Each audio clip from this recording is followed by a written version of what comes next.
señores, estamos de regreso con Matinal. Gracias por seguir en sintonía. Vamos con nuestra primera invitada del día. Se trata de Yermis Peña, quien es arquitecta y empresaria de construcción. Bienvenida, un placer tenerle con nosotros, arquitecta. Buenos días, un placer. Y bueno, la visita es muy oportuna porque precisamente la construcción está en medio de mucho del debate y del dolor público que se vive en este momento en el país. ¿Qué podemos tener como reflexiones iniciales de la tragedia ocurrida el pasado 8 de abril en el Jet Set?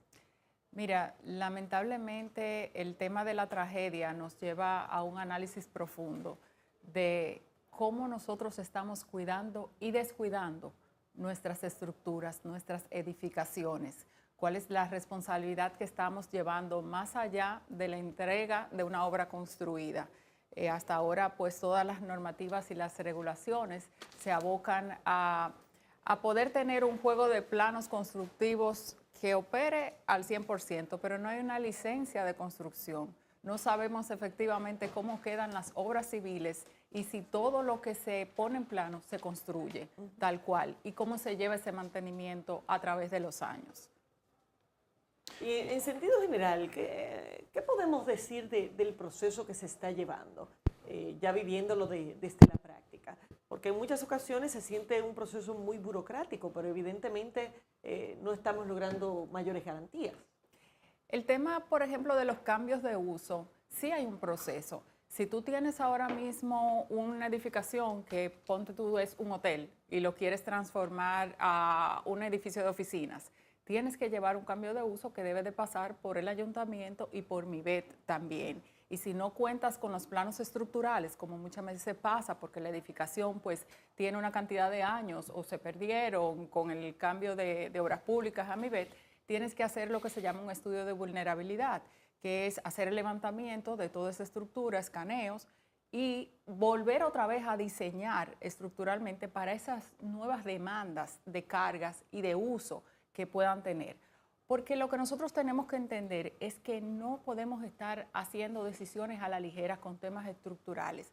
La estructura, cuando se diseña para tener seguridad y sobre todo para enfrentarse a fenómenos atmosféricos también o de sismos. Pero si yo no construyo al 100% como están esos diseños, si cambio la cuantía del acero, por ponerte un ejemplo, o si uso otra resistencia en el hormigón, no puedo pretender que mi estructura funcione. Si a la vez comienzo a añadir elementos a la estructura, pues la voy a fatigar. Y otra cosa que también ocurre aquí muchísimo es que de manera ligera tú comienzas a desbaratar muros interiores, se ve muchísimo en los apartamentos donde son muros de carga y tú estás exponiendo pues a todos los habitantes de esa edificación por temas hasta decorativos y no hay quien supervise eso. ¿Cuántos edificios ahora mismo estarán en peligro? No lo sabemos. Yermis, ¿cómo hay una investigación para determinar cuáles fueron las causas que provocaron el desplome de este techo? ¿Cómo se hace ese tipo de indagación, de evaluación a nivel de la construcción? Mira, Miguel, en Estados Unidos existe un organismo que se llama el NIST. El NIST es un centro de investigación y de estándares. Ellos regulan pues todos los estándares en diferentes sectores y eso conlleva también construcción y el tema de estructura. Por ejemplo, cuando pasó el evento del 9/11, el tema no se quedó en que, bueno, los edificios colapsaron por los aviones. Sí, eso lo sabíamos. Pero ¿por qué? ¿Cómo? ¿Y qué salió después de ahí? Después de lo que se llama una ingeniería forense, que es una investigación profunda para poder analizar a detalle, pues de ahí salieron más de 30 normativas nuevas para que los edificios sean más resistentes del fuego, porque se demostró que precisamente el calor del combustible y el fuego fue lo que hizo que esas torres pues cayeran con ese efecto dominó. Lo mismo en el Surfside. El Surfside de Miami, que fue hace un par de años, que todavía no ha concluido esa investigación, lleva 3 años y pico, está también llevándose a cabo por el NIST. Pues la doctora que está trabajando ahí, la ingeniera estructural, que es Judith Mitrani, dice algo súper interesante sobre la ingeniería forense. Y es que cuando tú te abocas a este tipo de investigaciones, tú tienes que saber cómo se diseñó, cómo se construyó, cómo se modificó pero cómo se ignoró. Y ese último punto creo que viene a ser el más importante, porque al final de cuentas los colapsos no pasan de la noche a la mañana, hay señales. Entonces, en esta investigación que debe de llevar respuestas, no solamente porque queremos saber cuál de todas las hipótesis que tenemos sobre la mesa es la real, pero sobre todo por seguridad nacional. ¿Qué ha pasado? Cuando una estructura colapsa, no es el concreto que cae al piso solamente, es la confianza. Es que ya tu seguridad en cada espacio, tú comienzas a cuestionártela. Entonces, este proceso es sumamente delicado y hay que llevarlo al pie de la letra. Y nosotros estamos seguros que contamos con profesionales del área de la ingeniería estructural con el suficiente conocimiento para poder desarrollar ahí todos los pasos, el levantamiento fotográfico inicial, poder hacer análisis de las piezas para ver cuál es la resistencia que había y la cuantía del acero, poder hacer la comparación frente a los planos que están aprobados en las instituciones y lo construido, y hacer un modelo de simulación que viene a ser el elemento más importante en la investigación, porque con estos modelos virtuales tú haces la simulación perfecta de qué pasó y puedes entonces tomar medidas que ya vienen con regulaciones y demás para evitar que esto suceda nuevamente. Arquitecta, usted ha mencionado varias cosas acá. Primero, entre lo que se diseña y lo que se construye. Y evidentemente parece que fallamos en ese seguimiento. Pero segundo, hay también aquí una complejidad de instituciones que meten la mano todas en los mismos. Que parece crear también un problema de responsabilidad, es decir, de tú poder identificar con claridad a quién le corresponde el oficio de dar ese seguimiento. ¿Cómo es que debemos estructurar eso? Mire, en como el tema, país, porque ahora yo creo que vienen los aprendizajes, ¿verdad? correcto. Que este sea un punto de inflexión para que las políticas públicas comiencen a cambiar. Y entiendo que debemos de concentrarnos en ese punto, no en buscar el culpable o demás, porque esos son temas judiciales, pero con el tema técnico es cómo lo vamos a prever. Al nosotros no tener ahora mismo una licencia de obra construida, pues se deja al azar el tema de que yo puedo aprobar una obra y solamente tengo supervisión. Una licencia que si yo entrego esta obra, tiene alguien me que venir certifique el ministerio. yo la hice tal como estaba indicado en los Correcto. planos. Y Perfecto. tiene que hacer un levantamiento de todas las disciplinas. Porque ¿qué sucede? Hay una supervisión, sí, en cuanto a lo estructural en el proceso. Pero después usted no sabe si yo presuricé esa escalera o no. Y muchas veces sabemos que eso no se hace y viene un incendio y las personas no tienen por dónde evacuar. O simplemente las vías de escape no se le colocaron las puertas contrafuego que llevaban, o el sistema eléctrico se varió, o el sistema sanitario. Entonces, en otros países, cada punto tiene que ser revisado, no solamente cuando se concluye la obra, sino ante cualquier modificación. Y aquí hay un tema que es una línea muy frágil entre lo que es decorativo y lo que es constructivo. No es lo mismo usted hacer un plafón decorativo que usted tapar una filtración con un plafón o con un fino o con un poco de masilla, o hacer cambios como los que les explicaba, estructurales por desconocimiento, porque un decorador llegó y ese muro le molestaba y ahí abrió un hueco porque necesitaba conectar unos espacios. Eso aquí se hace alegremente y es algo, una práctica que nosotros primero debemos de llevar conciencia para los que no son técnicos, comiencen a entender que una estructura no es algo que tú puedes modificar, es como el cuerpo humano. Tú no te cortas un brazo, tú vas al médico, tú buscas soluciones, entonces hay cosas que no se ven. Arquitecta, bueno, ha trascendido que este techo de esta discoteca parece que venía presentando de hace tiempo algún tipo de situaciones de vicios que obviamente estaba dando la alerta que había que prestarle atención. Me gustaría saber, ¿se puede determinar, verdad, a tiempo que ese techo, o qué se le puede hacer a ese techo a nivel de la construcción? ¿Se puede reforzar o se pudo reforzar? ¿O por medio de una evaluación se puede determinar si había que, obviamente, esa estructura desbaratarla, o sea, demolerla. O sea, a nivel de ingeniería, ¿te dice alguna pesquisa qué se puede hacer con ese techo? Si derrumbarlo o no. Claro que sí. Lo que pasa es que cuando tú comienzas a observar señales, como son fisuras o grietas, hundimientos, filtraciones constantes, tú la puedes identificar sin ser un técnico. Tú puedes decir que hay una filtración, pero tú no puedes tomar la solución por sí solo. Ahí es que tú necesitas un acompañamiento y hacer una evaluación con profesionales de la ingeniería y de la construcción que te van a decir, oye, no, aquí este techo simplemente no está soportando, necesitamos hacer un refuerzo de tal o cual cosa. Nosotros nos hemos encontrado en obras civiles que los propietarios te dicen, mira, esto se construyó hace 30 años, hace 40 años, esto está bien construido, porque antes se ponía más cero de la cuenta, aquí no hay que hacer nada. Esta estructura está más sólida que cualquier edificio nuevo. Y uno le explica y le dice, es que a simple vista no se ve. ¿Cuánta gente tiene un cáncer y no lo sabe? Y tú decías, pero fulano se veía muy sano, pero hasta que no se hizo un estudio no se dio cuenta. Lo mismo pasa con un edificio. Entonces, cuando hacemos los estudios estructurales nos damos cuenta que sí, que realmente hay que hacerle un refuerzo. Pero eso no lo puedo decir ni yo a simple vista, ni el propietario, porque asegure que en el momento de su construcción se sobrecalculó ese edificio.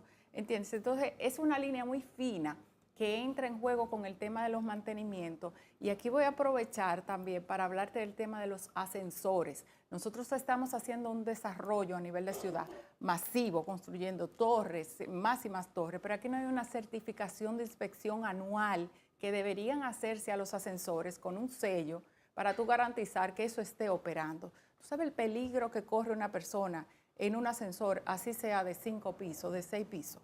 Si eso se desploma, no funciona correctamente. Te dejo la pregunta. ¿No existe una certificación al respecto? No, esas certificaciones aquí se hacen si la compañía de administración lleva todo lo del lugar, pero no es obligatorio. Entonces necesitamos tomar control. Comenzar simplemente a cerrar establecimientos por el no cumplimiento, porque ¿qué queremos? Más muertes, más lutos. Usted ha mencionado los ascensores, pero ¿habría algún periodo específico en que unas instalaciones deberían supervisarse desde el punto de vista de la ingeniería, ¿Y quién se de encarga? supervisarla, de chequearla y de alguna manera bueno, Laura decía esta mañana de algunos registros visibles? Claro, De claro. información pública que les diga a usted, ven, este edificio fue verificado en tal fecha y... Por lo menos en los que son como de los confluencia restaurantes, pública. las clínicas. O sea, tuvo una clínica y tú tienes que tener tu permiso obligatoriamente. Entonces, en el caso de los ascensores, eso debe ser anual. Ese sello debe ser anual, que es como funciona en Estados Unidos, Europa, etcétera. Y en el caso de los edificios, antes se hablaba de 40 años. Con el tema del Surfside de Miami, eso se redujo. Y estamos hablando de 20, de 25 años. Y luego, cada 10 años, debe de hacerse una inspección general. Ahora, hay algunos temas importantes que van a salir. ¿Qué va a pasar con los temas de las viviendas sociales? Donde quizás, o clase media, donde quizás ya luego 25 o 30 años las personas no cuentan con los fondos. Quiero ir a ese punto.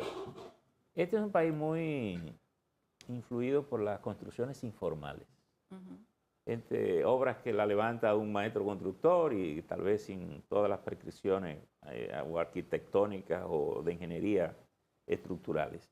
El ingeniero Rafael Coromina durante muchos años y un grupo de ingenieros que tenían que ver con la parte sísmica hicieron una serie de recomendaciones para supervisar incluso las viviendas familiares y poder orientar a esas familias de dónde había que reforzar esas viviendas, temiendo la posibilidad de potenciales derrumbes. No hay que olvidar que tenemos 14 fallas sísmicas aquí, activas, y ninguno sabemos en la dimensión que va a haber un temblor de tierra, que por suerte no lo hemos tenido.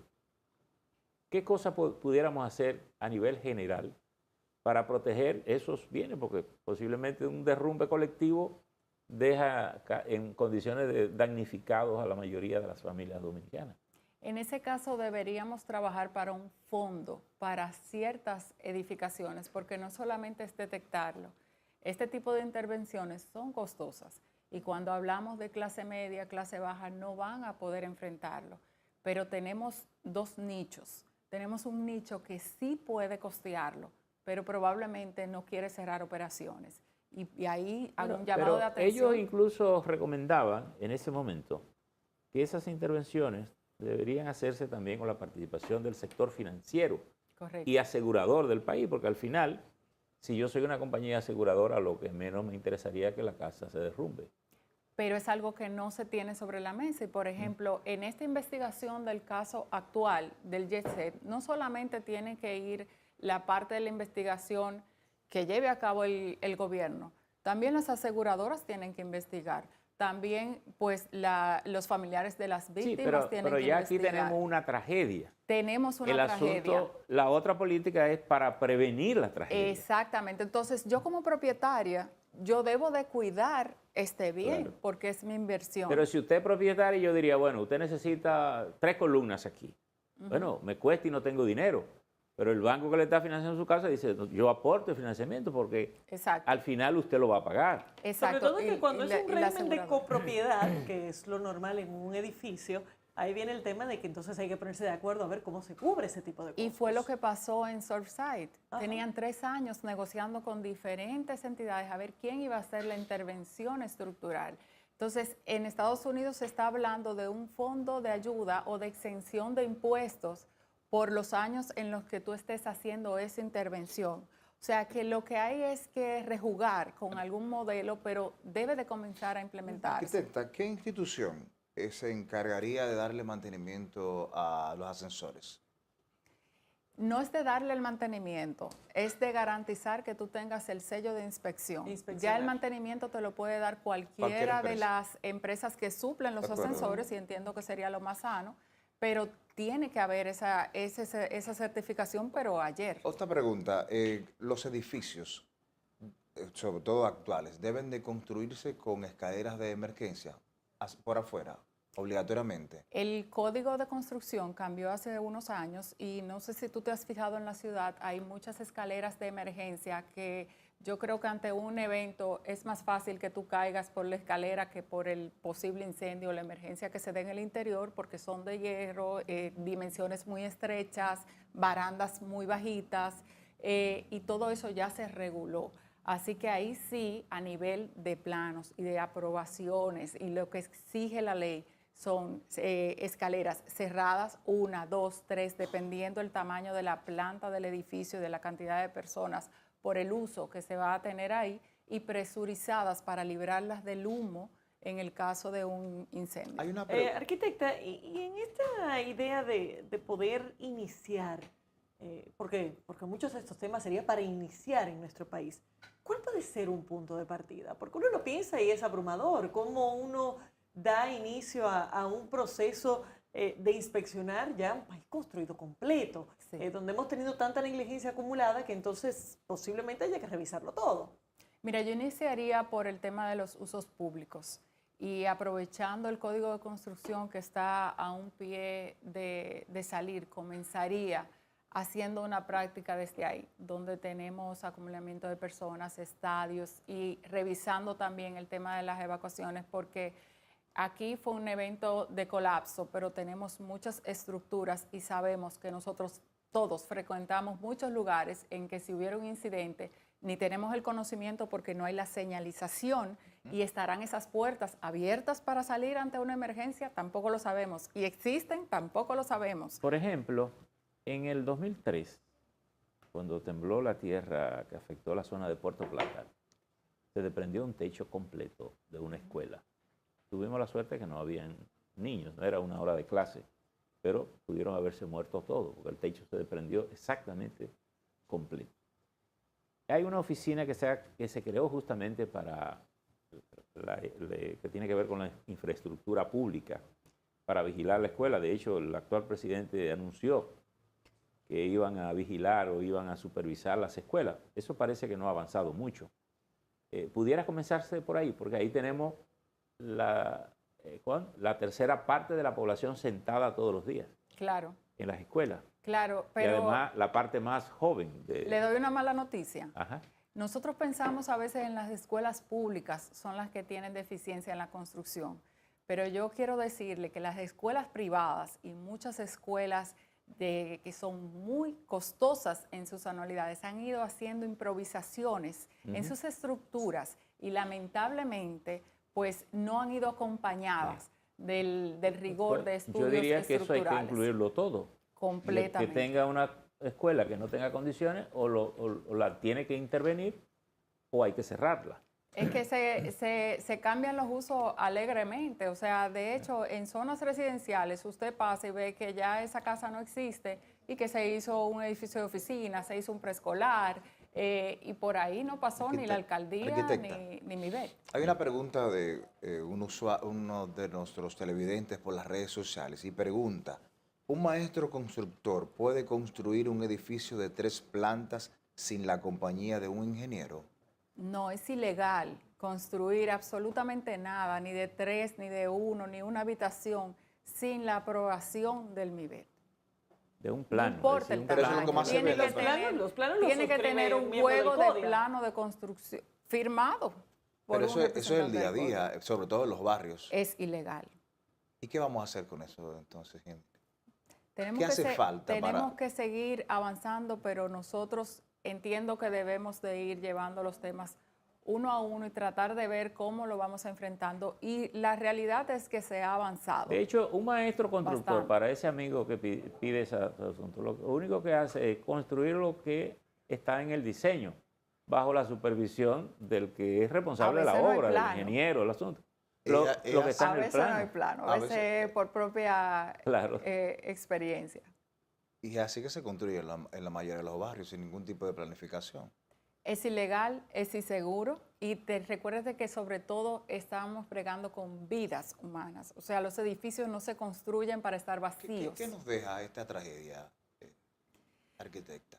Pues yo pienso que nos deja una oportunidad grande, no solamente para República Dominicana, porque nosotros no somos los únicos que no tenemos una legislación sobre el tema del mantenimiento y de la actualización de estas edificaciones a la medida que envejece. Pero Saber, México tuvo una gran experiencia con el terremoto.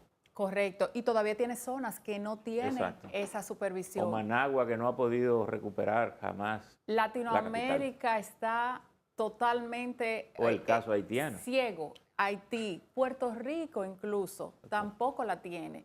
Entonces, es una oportunidad de nosotros tomar este lamentable suceso para entender que sí, que las estructuras envejecen, que necesitan mantenimiento, que necesitan cuidado y que no es algo que se puede tomar a la ligera. ¿Hay algún tiempo razonable en que esas instituciones deben ser vigiladas, por ejemplo, chequeadas? Sí, claro. ¿Cada 10 años, 5, No, 4? a los 25 años y luego cada 10 años. Pero si antes de los 25 años comenzó a darte ¿da alguna señales, señal? de las señales que hablábamos, un piso hundido, un sonido craqueante, tengo la idea de poner aire acondicionado en el techo. O sea, todas esas decisiones tienen que venir acompañadas de una evaluación estructural necesariamente. Ya. Arquitecta, gracias por haber estado con nosotros y por estas explicaciones. Despedimos a Yermi Peña, arquitecta empresaria de la construcción. Vamos a una pausa y enseguida volvemos.